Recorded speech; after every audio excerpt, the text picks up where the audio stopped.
नमस्कार दोस्तों, मैं अंशी पांडे अपने चैनल में आप सभी का स्वागत करती हूँ। कैसे हैं आप लोग, ये बताने के लिए कमेंट बॉक्स में हरदम की तरह हर हर महादेव जरूर लिखना। आज हम 2025 में कार्तिक शुक्ल पक्ष का प्रदोष का व्रत कब रखा जाएगा और व्रत कथा का श्रवण करेंगे इस वीडियो में। आप बने रहिए मेरे चैनल अंशी बे में। यदि वीडियो पसंद आता है तो चैनल को लाइक और सब्सक्राइब पक्का कर देना।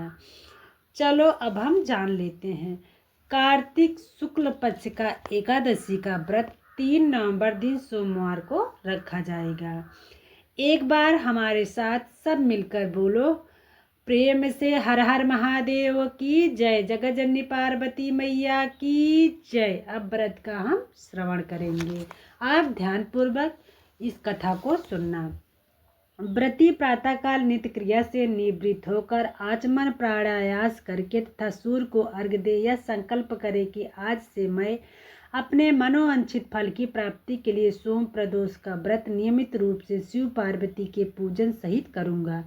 संकल्प करने के बाद गणेश आदि देवताओं का पूजन करे, फिर शिव पार्वती का विधि से पूजन करे तथा ओम उमा सहिताय शिवाय नमः इस मंत्र से 108 बार जप करे।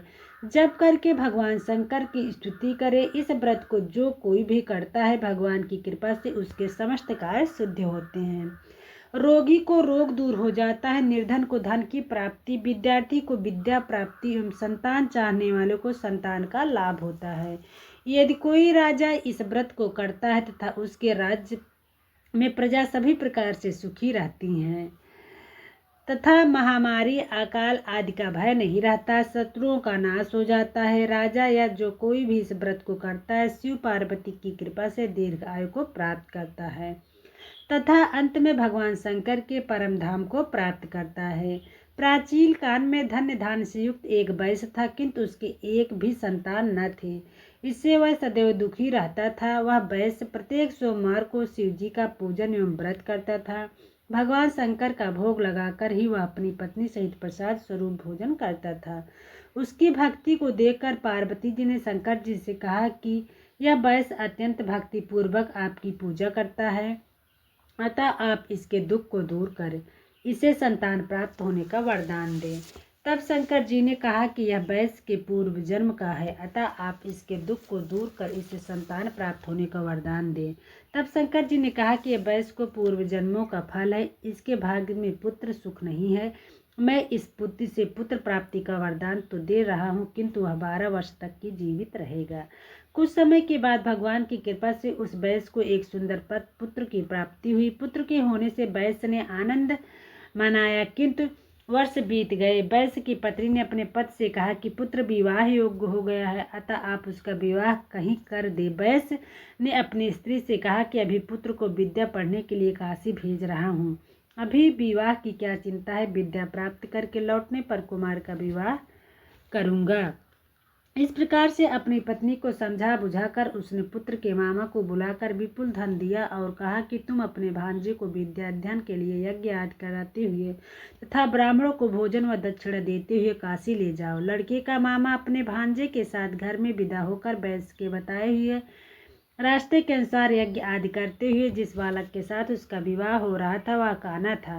वर का पिता इस कारण बहुत चिंतित था। वर के पिता ने जब सर्वगुण संपन्न उस वैश्य पुत्र को देखा तो उसके मामा से कहा कि आप इस लड़की को कुछ समय के लिए मुझे दे दो तो आप मुझ पर बहुत कृपा करेंगे। विवाह के बाद मैं इस कुमार को आपको सौंप दूंगा, तब पुरस्कार स्वरूप बहुत अधिक धन दूंगा। वर के पिता ने जब इस प्रकार कहा तो लड़की के मामा ने उसका कहना मान लिया और अपने भांजे को वर बनाकर मंडप में भेज दिया। राजकुमारी और वैश्यपुत्र का विवाह हो गया। सिंदूर दान के बाद वैश्यपुत्र लौटने लगा तो उसने राजकुमारी की साड़ी में अपना संपूर्ण वृत्तांत लिख दिया कि तुम्हारा विवाह हमारे साथ संपन्न हुआ और मैं अब विद्या प्राप्त करने के लिए काशी जा रहा हूँ। एक कान्हा राजकुमार तुम्हें अपनी पत्नी बनाएगा और उसी के साथ तुम विदा होना पड़ेगा। यह लिखकर वैश्यपुत्र विद्या प्राप्त करने के लिए काशी चला गया। जब राजकुमारी विदा होने लगी तो उसने अपनी साड़ी पर लिखे हुए शब्दों को देखकर उसे पढ़ा और उस राजकुमार के साथ विदा होने से इनकार कर दिया। और कहा कि मेरा पति नहीं है, मैं इसके साथ नहीं जाऊंगी। मेरा पति वैश्य कुमार है जो विद्या प्राप्त करने के लिए काशी गया है। कन्या के माता पिता वर पक्ष द्वारा किए हुए छल से अत्यंत दुखित हुए और राजकुमारी को विदा नहीं किया। उधर वैश्य कुमार काशी पहुंचकर विद्या अध्ययन करने लगा तथा उसके मामा ने यज्ञ करना शुरू कर दिया। जिस दिन 12 वर्ष पूरा हुए, लड़के ने कहा कि आज कुछ शारीरिक कष्ट है, अतः अब मैं आराम करूंगा। ऐसा कहकर लड़का अपने बिस्तर पर जाकर लेट गया और मर गया।